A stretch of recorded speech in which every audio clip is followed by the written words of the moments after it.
Good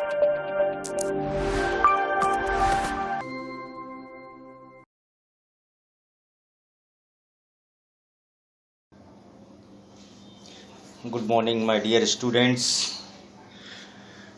Today start with second chapter, sports and nutrition. This topic is balanced diet. तो first thing हम लोग ये जानेंगे कि बैलेंस डाइट होती क्या है. तो balance diet is intake of appropriate type and adequate amount of food to supply energy and to support growth and development, to ensure good health of an individual. यानी कि बैलेंस डाइट जो होती है, जो हम लोग एप्रोप्रिएट लेवल पे या एक बैलेंस रूप में हम लोग जो बैलेंस डाइट या डाइट जो यूज करते हैं, वो डायरेक्ट हमको क्या प्रोवाइड करती है? एनर्जी, जो हमारे ग्रोथ एंड डेवलपमेंट में काफ़ी हेल्पफुल 90% हेल्पफुल रहती है, जो हमारे ग्रोथ एंड डेवलपमेंट को प्रॉपर रूप में आगे बढ़ाती है. This second is parts of balance diets. अब ये तो हमको मालूम है कि बैलेंस डाइट क्या होती है. अब बैलेंस डाइट के क्या क्या पार्ट, तो किस चीज़ से क्या क्या हमको मिलता है, ये हम जानेंगे. तो first second is parts of balance diet. तो first is energy yielding food. अब एनर्जी यील्डिंग फूड क्या होते हैं?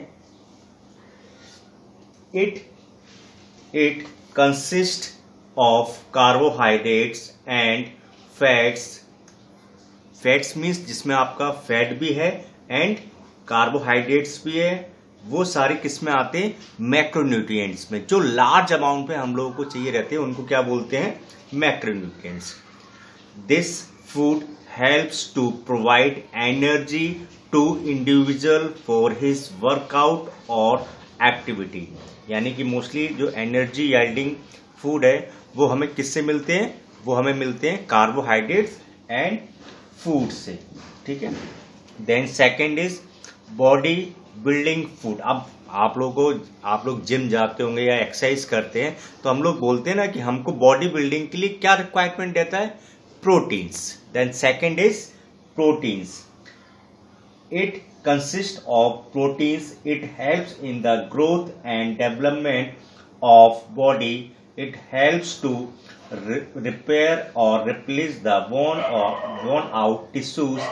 It provides faster recovery from injury. Means जो प्रोटीन्स का काम होता है वो पहले क्या करता है कि हमारे टिश्यूज वगैरह इनको रिपेयर करने में काम आता है.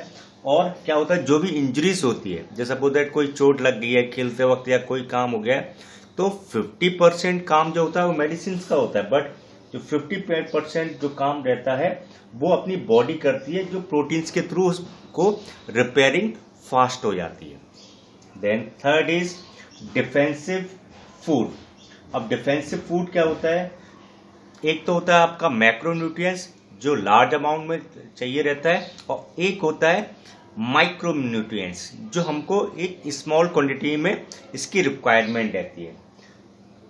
It consist of vitamins, minerals and water. Means जितने भी हमारे विटामिन्स होते हैं या मिनरल्स होते हैं या वाटर है, वो सारी किस्में आते हैं आपके माइक्रोन्यूट्रिएंट्स. बट वाटर को एक कह सकते हैं कि ये माइक्रोन्यूट्रिएंट्स में भी आता है और मैक्रोन्यूट्रिएंट्स में भी आता है.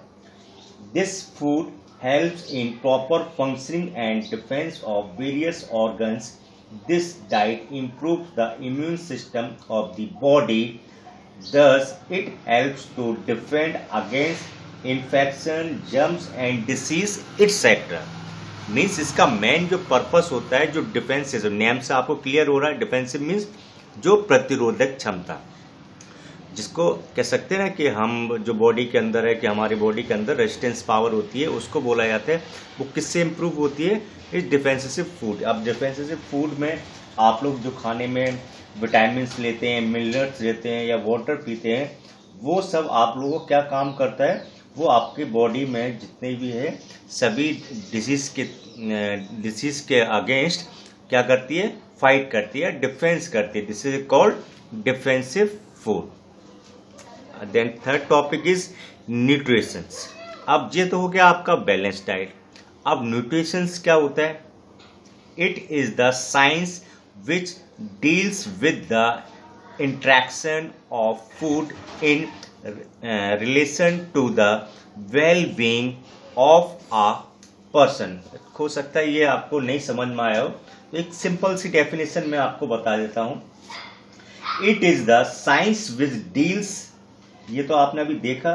देन सेकेंड डेफिनेशन हो सकती है, it studies how food effects the body and provides energy through nutrients. Means हम लोग जो फूड, वही फूड खाते हैं या जो फूड खाते हैं उससे जो एनर्जी मिलती है, जो एनर्जी प्रोवाइड की किसके थ्रू एनर्जी हमको प्रोवाइड की जाती है, वो प्रोवाइड होती है हमें न्यूट्रिएंट्स के थ्रू। अब न्यूट्रिशंस में आप लोग क्या ले रहे हैं कि हो सकता है कि आप प्रोटीन ले रहे हैं, फाइबर ले रहे हैं, या फिर कार्बोहाइड्रेट्स ले रहे हैं, या फैट ले रहे हैं। आप जो भी न्यूट्रिएंट्स गेन कर रहे हैं उसके थ्रू जो एनर्जी हमको मिलती है, जिससे कॉल्ड एनर्जी मिलने के बाद जो वर्कआउट करते हैं वो किसके थ्रू होता है? सारा न्यूट्रिएंट्स के through.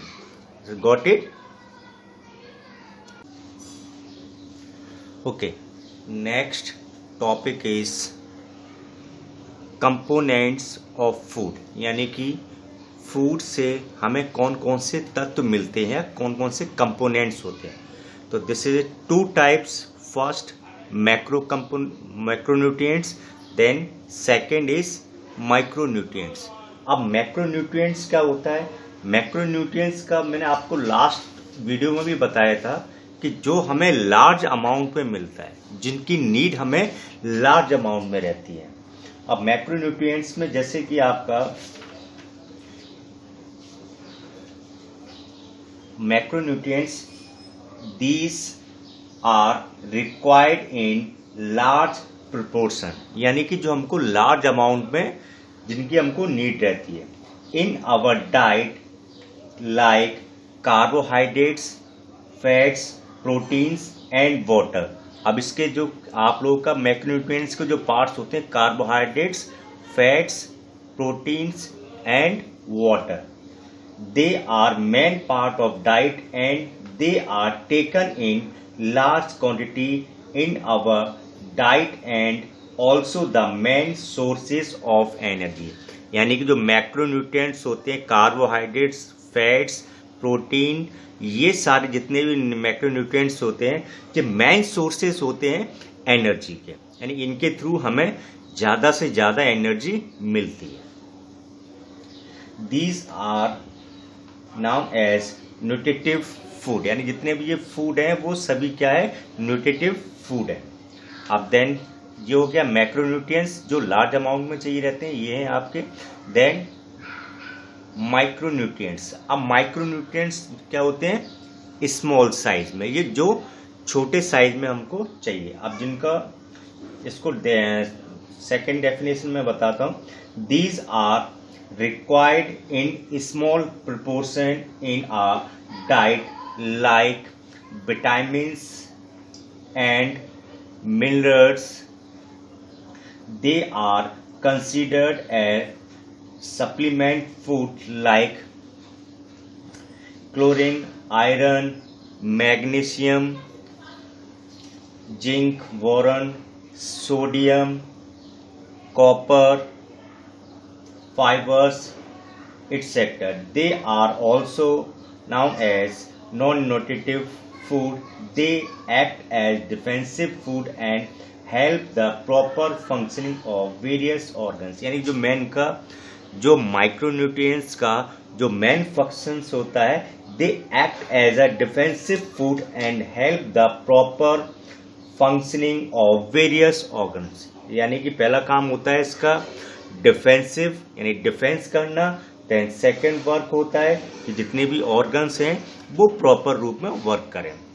Okay, and this is a types micronutrients, minerals and vitamins, and this macronutrients में मिनरल्स में मैक्रो मिनरल्स होते हैं calcium, potassium, sodium, magnesium and phosphorus. And micro minerals होते हैं iodine, iron, copper and chromium. And then vitamins में होता है आपका fat soluble vitamin A, vitamin D, vitamin E and vitamin K. And जो water soluble होते हैं वो vitamin B and C.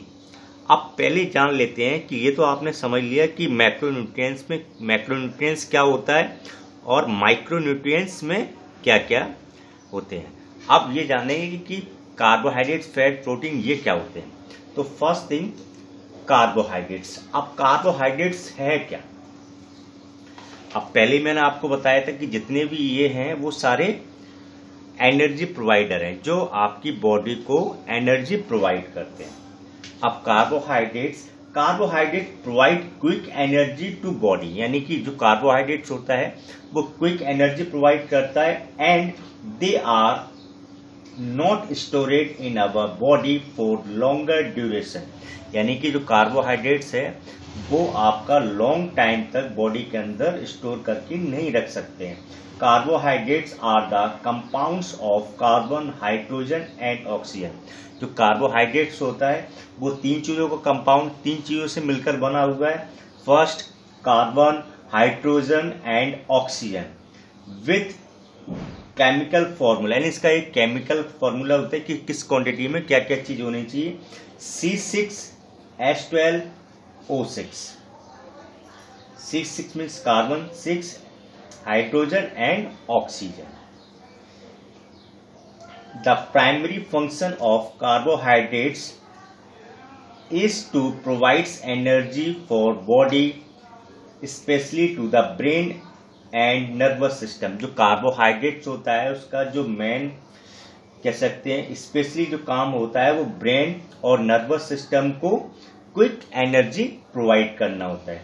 The body breaks down starch and sugar into substances called glucose, यानी कि जो लोग हम लोग कार्बोहाइड्रेट्स लेते हैं, कार्बोहाइड्रेट्स लेने के बाद वो किस में ब्रेक डाउन हो जाता है, starch and sugar into substances called glucose. इन सभी को क्या बोला जाता है, glucose.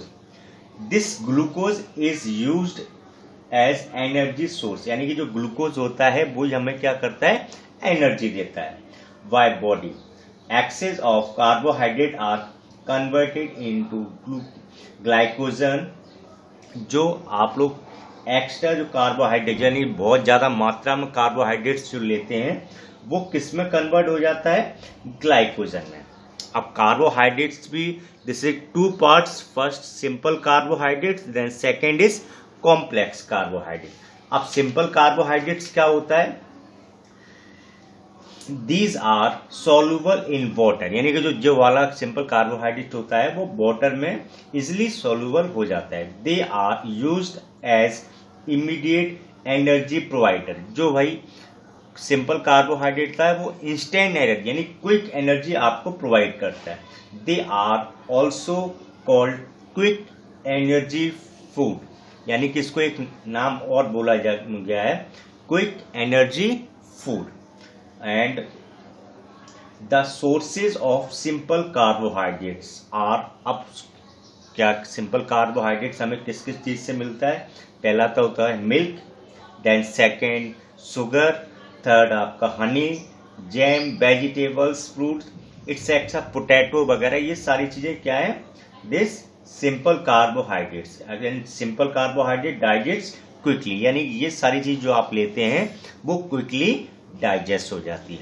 Then second thing is complex carbohydrate. अब कॉम्प्लेक्स कार्बोहाइड्रेट में क्या है, these are insoluble in water, यानी कि ये आपका वाटर में सॉल्युबल है और ये इनसॉल्युबल इन वाटर, यानी ये पानी में घुल सकता है और कॉम्प्लेक्स कार्बोहाइड्रेट पानी में इजिली नहीं घोला जा सकता है।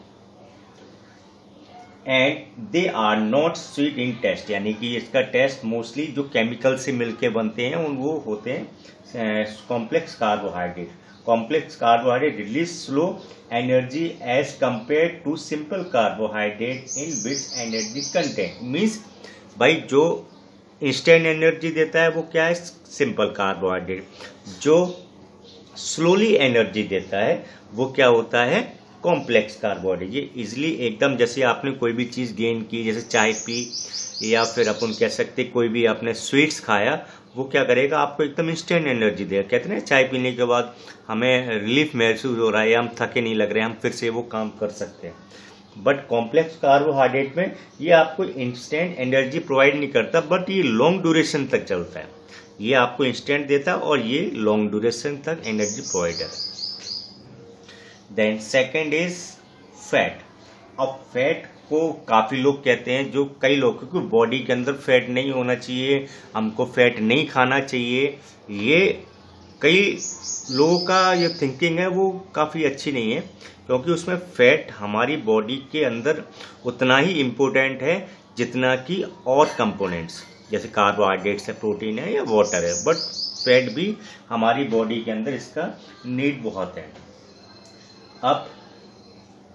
अब फैट का काम क्या होता है कि fat like carbohydrates, fat also contain carbon, hydrogen and oxygen, यानी कि जो फैट के जो कंटेंट्स हैं वो भी सेम एज कार्बोहाइड्रेट जैसे ही हैं। जैसे कि इसमें आपने लास्ट उसमें ही पढ़ा था कि कार्बोहाइड्रेट्स में भी क्या, carbon, hydrogen and oxygen, and they are difficult to digest. बस इसमें एक प्रॉब्लम है, जो फैट है वो इजिली डाइजेस्ट नहीं होता है। उसको डाइजेस्ट करने के लिए आपको कोई भी एक्टिविटीज या फिजिकल एक्टिविटीज या वर्कआउट आपको करना पड़ेगा। They work as energy banks and are called energy foods, यानी कि आप लोग जो भी खाते हैं वो आप लोग इनको, ये फैट है वो स्टोरेज हो जाता है, फिर उसके बाद एनर्जी प्रोवाइड करता है। The energy is provides when there is a need. If we eat more carbohydrate than required by our body, then the body converts the extra amount in the fats and stores in it. Our body mainly stores fat under skin in form of fatty acid and also in the region of kidney and liver. Means अगर आप लोग extra fat लेते हैं, या आप लोगों को मैंने पहले बताया था जो कार्बोहाइड्रेट है, कार्बोहाइड्रेट किस में कन्वर्ट होता है, आपका स्टार्च में, स्टार्च किस में कन्वर्ट होता है, ग्लूकोज में। ग्लूकोज अगर ज़्यादा एक्स्ट्रा अमाउंट में अगर आप कार्बोहाइड्रेट लेते हैं तो वो किस में कन्वर्ट हो जाएगा, आपका ग्लाइकोजन में। देन सेम एज फैट्स, अगर ज़्यादा अमाउंट में आप लोग इसको यूज़ करते हैं तो अंडर द स्किन, जो स्किन के अंदर वाला पार्ट्स है उसके ऊपर आपके फैट्स की लेयर तैयार हो जाएगी, और ये भी कन्वर्ट होता है ग्लाइकोजन में। जब आपका एक्स्ट्रा फैट होता है तो आपकी बॉडी या स्टमक के ऊपर दिखना स्टार्ट होता है, और ये फैट करता है आपके किडनी एंड लीवर को। Fat are important for proper functioning of glands and other internal organ. Fats help during blood clotting, maintain of skin and hair, यानी कि फैट लेने से हमारे जो भी चीज़ है वो इंटरनल ऑर्गन से वो प्रॉपर वर्कआउट करते हैं। सेकेंड थिंग, जो प्रॉपर फंक्शनिंग ऑफ ग्लैंड, जो ग्लैंड्स हैं वो प्रॉपर फंक्शन करते हैं, और जो क्लोथिंग करते हैं, जो चाहे आप लोगों का ब्लड निकल रहा है तो उसमें क्या है, जो ब्लड का थक्का जमता है, जो क्लोथिंग बोलते हैं, वो उसका भी काम करता है। Maintenance of skin and hair, यानी कि आपकी स्किन का और हेयर का भी मेंटेनेंस करते हैं। And this two parts, saturated and unsaturated. अब सैचुरेटेड फैट में क्या होता है, it is mostly present in animals food such as milk, cheese and meat, यानी कि जो आप सैचुरेटेड फैट लेते हैं वो किस में मिलता है, आपका एनिमल्स में, फूड्स में, या मिल्क में, या चीज में, या मीट में। It is also present in coconut oil, palm oil etcetera. जो आपके कोकोनट ऑयल है, पाम ऑयल है, वो उसमें भी आप लोग का क्या होता है, saturated fat. Saturated fat can raise your cholesterol level. A healthy diet should have less than 10% calories from saturated fat. अब saturated fat में आप लोगों ने देखा होगा, इसका जो आपकी बॉडी की पूरी बॉडी पर अगर आप लोग ग्रोथ करते हैं या आपका डेवलपमेंट होता है, बॉडी आपकी इम्प्रूव कर रही है, तो पूरी बॉडी पे ये सैचुरेटेड फैट दिखाई देगा। जैसे कि आपके बाइसेप, ट्राइसेप, आपका चेस्ट वगैरह, उसका अगर आप लोगों का इंक्रीज होते हैं तो this is called saturated fat. अब अनसैचुरेटेड फैट जो होता है, unsaturated fat it is mostly present in oil from plants. If you eat unsaturated fat instead of saturated fat, it may help to improve your cholesterol level. यानी कि unsaturated fat आप अगर लेते हैं तो आपका उससे आपका कोलेस्ट्रॉल लेवल इम्प्रूव हो जाता है. अगर यही मात्रा आप इंक्रीज करते हैं तो वो किस में कन्वर्ट हो जाता है, आपका कोलेस्ट्रॉल लेवल इंक्रीज हो जाएगा और आपको हार्ट अटैक वगैरह की समस्या भी आ सकती है. Then third, proteins. अब प्रोटीन्स के बारे में,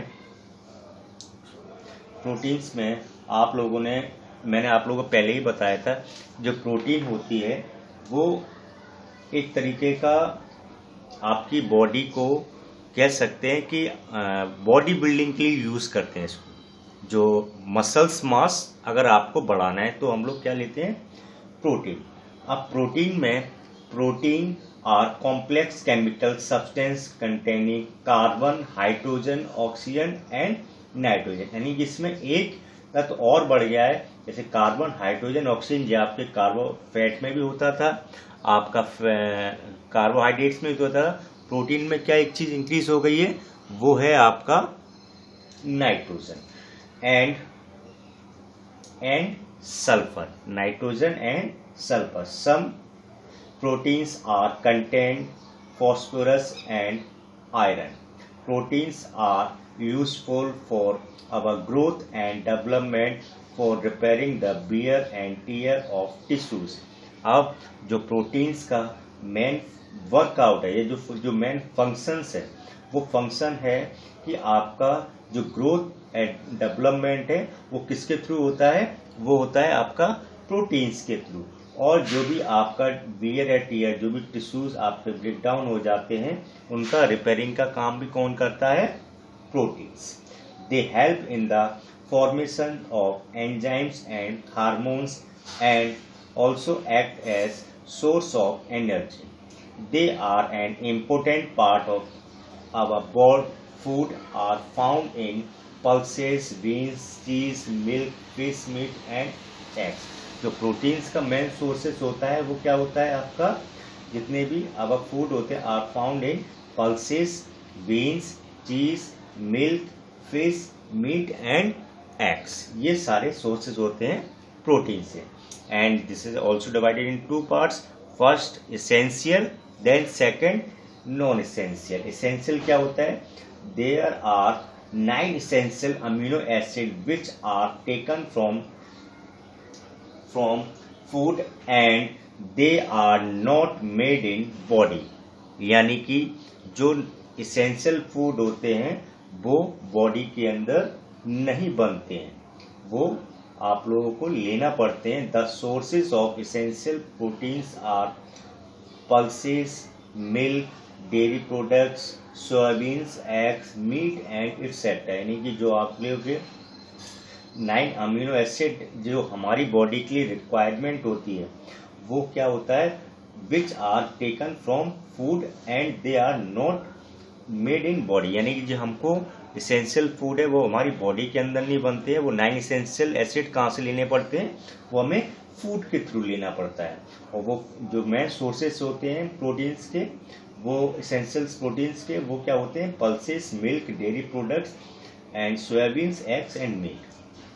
दे are required for growth of tissues. जो मेन इसका काम फंक्शन होता है वो क्या करता है, they are required for growth and tissue. जो टिश्यूज का ग्रोथ होता है वो किसके थ्रू होता है, इसेंशियल प्रोटीन्स के through. Then second is non essential protein. Non essential protein क्या होते हैं, they are more than 30 non essential proteins body requires. They in very less quantity as help in the synthetics of essential proteins. The sources of non-essential proteins are grains, dairy, fruits and vegetables. जो कह सकते हैं कि non essential proteins की requirement body के अंदर कम होती है. जो मोस्टली कुछ एसेंशियल्स जो आपके अमीनो एसिड्स होते हैं वो बॉडी के अंदर ही बनते जाते हैं, और कुछ आपको जो रिक्वायरमेंट होती है वो आपको फूड के थ्रू होती है। Then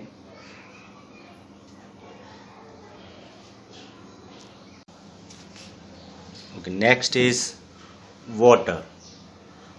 A body consists of approx 70% of water in our body weight, and adult needs 2 to 3 liters of water daily for normal life। यानी कि एक नॉर्मल पर्सन है, अडल्ट पर्सन है, उसको कितना 2 से लेकर 3 लीटर वाटर डेली चाहिए।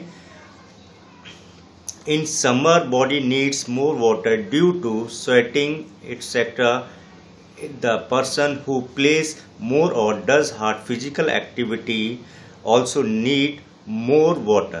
The water which we drink should be safe, clean and hygienic. If the water in body is reduced, it causes serious health problems like thirst, body ache, pain या फिर death.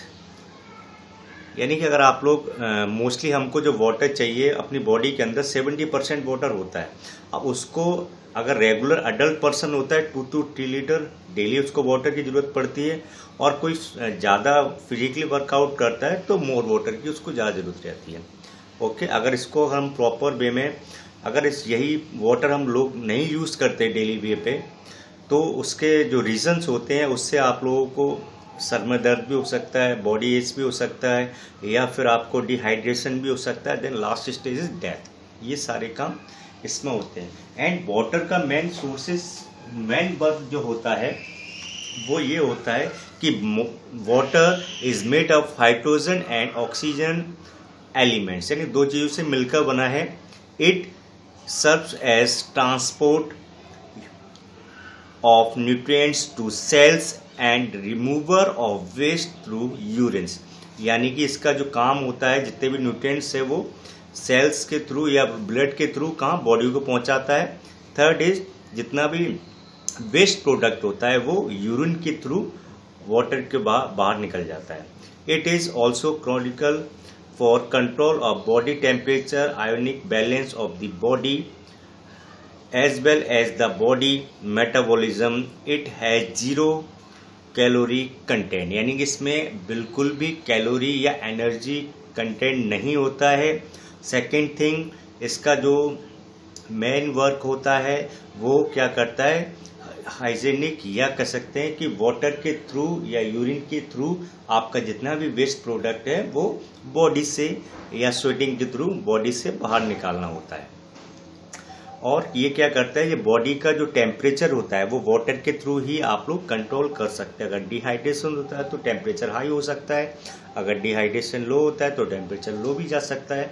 तो ये सारी चीज़ें water may not always be considered as macronutrients, यानी अगर water को कह सकते हैं कि उसमें अगर कोई भी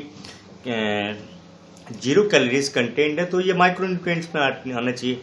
बट USDA यानी कि यूनाइटेड स्टेट्स डाइटरी एसोसिएशन ने included water as a part of micronutrients, यानी कि इसकी जो नीड है, वो आवश्यकता है या ज़रूरत है, वो बॉडी को 70% इसकी ज़रूरत है बॉडी के लिए वाटर की। ओके, इसलिए USDA ने इसको किस पार्ट में डाला है, वो macronutrients. Okay, then third micronutrients. अब माइक्रोन्यूट्रिएंट्स में आप लोगों ने देखा होगा कि ये 2 पार्ट में डिवाइडेड होता है। First is minerals, then second is vitamins. अब मिनरल्स क्या होते हैं, approx 4% of our body mass is made up of minerals, यानी कि जो 4% होता है वो मास किससे बनता है, मिनरल्स के through, which are found in an ionized state. The minerals present in and needed by our body, यानी कि जो कह सकते हैं आयोनाइज्ड मीन्स होता है कि जो भी आपका केमिकल रिएक्शन है बॉडी के अंदर वो सारी चीज़ें वेल बैलेंस्ड रखना, वो किसका काम होता है, मिनरल्स का। our body are broadly classified into two types. First is macrominerals and then second is microminerals. अब मैक्रोमिनरल्स में क्या होता है, calcium, potassium, sodium, magnesium and phosphorus. And microminerals में iodine, iron, copper and chromium. अब first is calcium. अब calcium को कई लोगों ने सुना भी होगा और देखा भी होगा कि मोस्टली कहते हैं कि जो दूध पीने से कैल्शियम मिलता है और इससे हमारी की हड्डियां मजबूत होती हैं. अब कैल्शियम होता क्या है, calcium it is an important microminerals. It is required for bone and teeth formation. Its deficiency causes rickets. यानी कि जो मेन इसका काम कहाँ होता है, बोन्स के लिए और टीथ के लिए. और अगर इसकी डिफिशियंसी कॉजेज यानी कि इसकी कमी आ जाती है तो उसके क्या कारण, उससे क्या बीमारियां बनती हैं. फर्स्ट रिकेट्स जो बोन्स रिलेटेड है, ऑस्टोफोरोसिस वो भी बोन्स रिलेटेड है, रिटायर्ड ग्रोथ यानी ग्रोथ आपकी रुक सकती है, एंड लेस हाइट भी कम रह सकती है, and delayed recovery from bone injuries. यानी अगर आप लोग इंजर्ड हो जाते हैं तो उसकी रिकवरी या टाइम पीरियड भी इंक्रीज हो सकता है या बढ़ सकता है. Then second is potassium. Potassium it is one of important macrominerals required for activity of nervous and muscular system. यानी कि इसको अगर दोनों को इकट्ठा बोला जाए तो neuromuscular system. It also helps in hydro means water balance of the body. The source of potassium are fruits, dairy fruits and milk products. यानी कि जो पोटेशियम होता है, पोटेशियम का क्या काम होता है कि अपनी बॉडी के अंदर वाटर या हाइड्रेट को या कह सकते हैं वाटर को क्या करना, बैलेंस्ड करके रखना. And third is sodium. It helps nervous system for better neuromuscular responses. Its deficiency causes cramps and tiredness. Its sources are common salts, fruits and vegetables. अब इसका क्या होता है, ये अपन को हेल्प करता है nervous system for better neuromuscular responses. यानी कि न्यूरोमस्कुलर यानी कि ब्रेन ने जो ऑर्डर दिया है वो वर्कआउट क्या करेगा, आपका मस्कुलर सिस्टम. इसको बोलते हैं न्यूरोमस्कुलर सिस्टम. अब न्यूरोमस्कुलर सिस्टम को किसके थ्रू हम लोग स्ट्रॉन्ग बना सकते हैं, वो है जब भोजन या खाने के अंदर आपका क्या रहेगा, सोडियम. और इसके मेन सोर्सेज क्या हैं, इसका मेन सोर्सेज है कॉमन सॉल्ट जिसमें आयोडीन वगैरह होता है, देन फ्रूट्स एंड वेजिटेबल्स. इसके अगर नहीं होने से क्या होता है कि कई टाइम आप लोगों ने देखा होगा क्रैम्प्स एंड टाइड, यानी आप जल्दी थक जाना और बॉडी के अंदर क्रैम्प्स आना. Then fourth is magnesium. अब मैग्नीशियम में आप लोग magnesium found in dark leafy green vegetables. जो ग्रीन वेजिटेबल्स होती हैं उसमें क्या मिलता है आपको, magnesium. Nuts, fish, beans, whole grains and yogurts, bananas and dairy fruits etcetera. इन सभी में आप लोगों को क्या मिलता है, magnesium.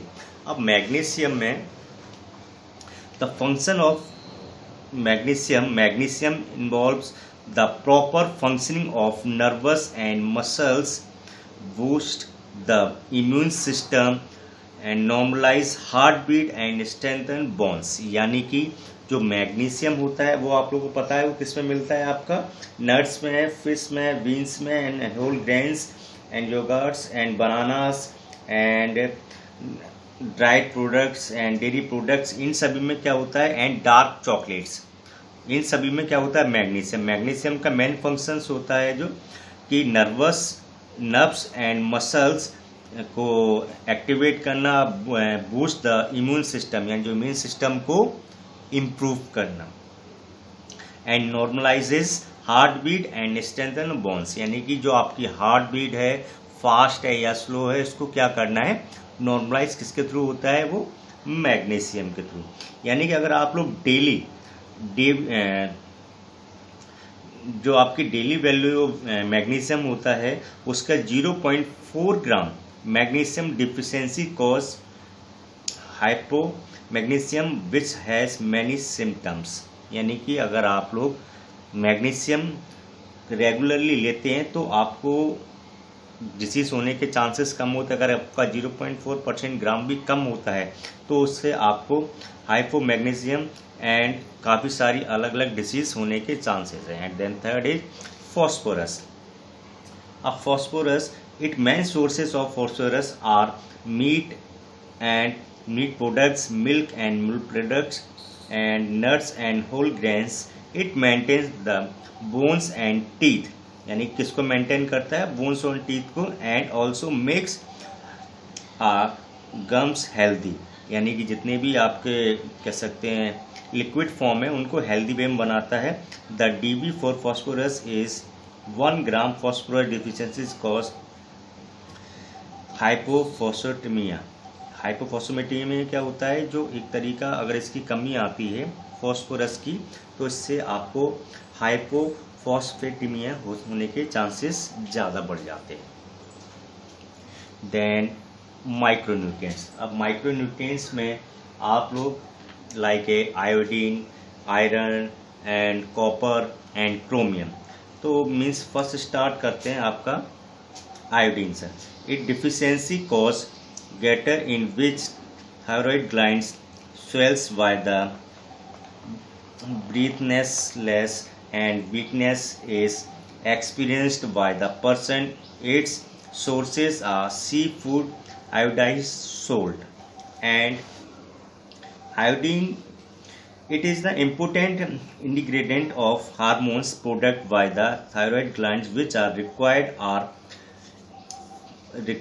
for growth, production of blood cells, metabolism and reproduction, nerve and muscles function, maintenance of body temperature.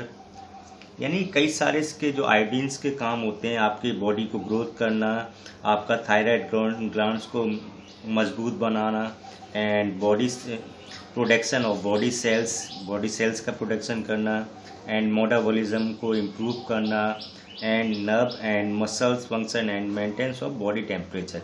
And muscles और फंक्शंस को मेंटेन करता है और आपके बॉडी टेम्परेचर को भी आपका मेंटेन करता है, जिसे कॉल्ड आयोडीन।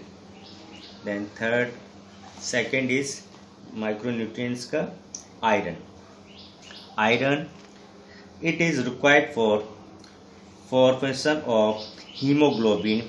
यानी कह सकते हैं hemoglobin means carry oxygen in blood. Deficiency of iron leads to anemia. The source of iron are green leafy vegetables, eggs and meat. Iron जो होता है, iron is required for production of hemoglobin, the oxygen carrying production molecules. Means इसका काम जो होता है haemoglobin को increase करना और आपके ब्लड में ऑक्सीजन का लेवल बैलेंस बना के रखना। Deficiency of iron causes anaemia, red meat. इसका मेन कॉजेज क्या होता है, अगर इसकी कमी होती है तो क्या आपको डिजीज होती है, anaemia. Red meats, fish and whole grains and dark green leafy vegetables are rich in iron. यानी कि अगर ये सारी चीज़ें आप कोई भी इनमें से लेते हैं तो उसमें क्या होता है, iron. Then third is copper. अब कॉपर जो मेन इसका फंक्शन होता है कॉपर का, it is needed for iron metabolism. Liver, sesame seeds and dark chocolates are examples of good sources of copper. Insufficient intake of copper leads to anemia and reduction in WBC count. The DB for copper is 2 mg। यानी कि आप लोग जो भी कह सकते हैं कि इस नीड फॉर आयरन किस लिए नीड्स होती है? मेटाबॉलिज्म के लिए। और ये लीवर्स, डार्क चॉकलेट्स इसके एग्जाम्पल हैं, जो सोर्सेज हैं जो इन चीज़ों से मिलता है। और इनसफिशिएंट अगर आप लोग कॉपर अपने फूड में रखते हैं तो उसमें क्या होगा? Reduction of W, which means white blood cells count आपके कम होते जाएंगे। और आपको रेगुलर वे पे कितना चाहिए? आपको डेली वैल्यू पर 2 mg, यानी कि 2 mg ग्राम आपको डेली इसमें यूज करना है खाने। Then last is chromium. अब क्रोमियम में आप लोगों ने देखा होगा, दिस इज न्यू वर्ड। अब क्रोमियम में जिस मेन क्या होता है कि ये आपके ब्लड शुगर को लेवल रखता है, यानी कि जो आपका ब्लड शुगर है जो उसको लेवल बना के रखता है। It regulates blood sugar levels. It is mainly found in whole grains, nuts, cheese and orange juice, potatoes, raw tomatoes, etc. is addiction to causing anxiety and fatigue. Chromium deficiency increase the risk of diabetes, यानी कि अगर ये increase होती है तो उससे क्या chances हो सकते हैं? अगर क्रोमियम इंक्रीज हो जाता है तो उससे क्या चांसेस क्या होती है? डायबिटीज़ होने के चांसेस रहते हैं। अगर इसकी कमी होती है तो उससे क्या होता है? आपका एंजाइटी लेवल और आपका कह सकते हैं एंजाइटी लेवल आपका इंक्रीज, या फिर आपको जल्दी से थकावट फील हो सकती है।